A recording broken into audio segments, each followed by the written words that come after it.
Hi, ഞാൻ Athira. IGNOU MBA first semester സ്റ്റുഡൻ്റാണ്.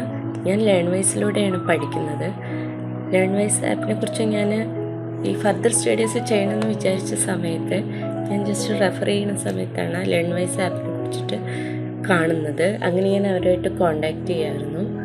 അപ്പോൾ coordinator നമുക്ക് നന്നായിട്ട് ഇഗ്നോവിൻ്റെ സ്റ്റഡീസും അവരുടെ അസൈൻമെൻറ്റ്സ്, പ്രൊജക്റ്റ്, ഇങ്ങനെയാണ് എക്സാം, അതിനെക്കുറിച്ചൊക്കെ പറഞ്ഞു തന്നു.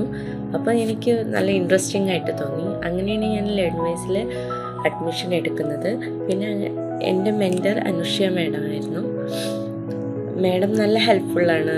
എപ്പം നമുക്ക് വേണിച്ചാലും കോണ്ടാക്ട് ചെയ്യാം, എന്ത് ഡൗട്ട് വേണിച്ചാലും ചോദിക്കാം. നമുക്ക് അസൈൻമെൻറ്റിൻ്റെ ആയാലും ക്ലാസ്സിൻ്റെ ആയാലും എല്ലാ ഡൗട്ടും നമുക്ക് അവരായിട്ട് ചോദിച്ച് മനസ്സിലാക്കാവുന്ന നല്ല ഫ്രണ്ട്ലി ആയിട്ടുള്ള മാഡമാണ്. അപ്പോൾ ഞാൻ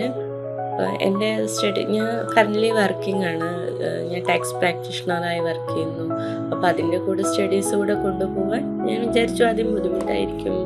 പിന്നെ ഇങ്ങനെ ടൈം കണ്ടെത്തായി ഇത്രയും വർഷം, ഒരു 10 years ഗ്യാപ്പിന് ശേഷമാണ് ഞാൻ ഫർദർ സ്റ്റഡീസിനെ കുറിച്ചിട്ട് ആലോചിക്കുന്നത്. ഫാമിലി, പിള്ളേർ, അവരുടെ പഠിപ്പ്, അത് കഴിഞ്ഞിട്ട് ഇപ്പം ജസ്റ്റ് ഒന്നിങ്ങനെ ഫ്രീ ആയേ ഉള്ളൂ. വർക്കും ചെയ്യുന്നുണ്ട്. അതിൻ്റെ കൂടെ എനിക്ക് ചെയ്യാൻ കഴിയുമെന്ന് എനിക്ക് ഭയങ്കര ഡൗട്ടായിരുന്നു. പിന്നെ പഠിപ്പിലൊക്കെ നമുക്ക് കോൺസെൻട്രേഷൻ കിട്ടുമോ, അങ്ങനെ ഭയങ്കര ഡൗട്ടായിരുന്നു. പിന്നെ അങ്ങനെ ലേൺവൈസിൽ അങ്ങനെ ജോയിൻ ചെയ്തു. എനിക്ക് കഴിയും എന്നൊരു കോൺഫിഡൻസിൽ ഞാൻ അങ്ങനെ ജോയിൻ ചെയ്തു. അവരുടെ ക്ലാസ്സുകൾ കണ്ടപ്പോൾ, അവരുടെ നോട്ട്സ് കണ്ടപ്പോൾ എനിക്കൊത്തിരി കോൺഫിഡൻസ് ആയി സത്യം പറഞ്ഞ്. പിന്നെ നോട്ട്സൊക്കെ നമുക്ക് ക്ലിയറായിട്ട് നന്നായി മനസ്സിലാവുന്ന നോട്ട്സൊക്കെ ആയിരുന്നു. പിന്നെ അവരുടെ റിവിഷൻ ക്ലാസ്സുകളും നല്ലതായിരുന്നു.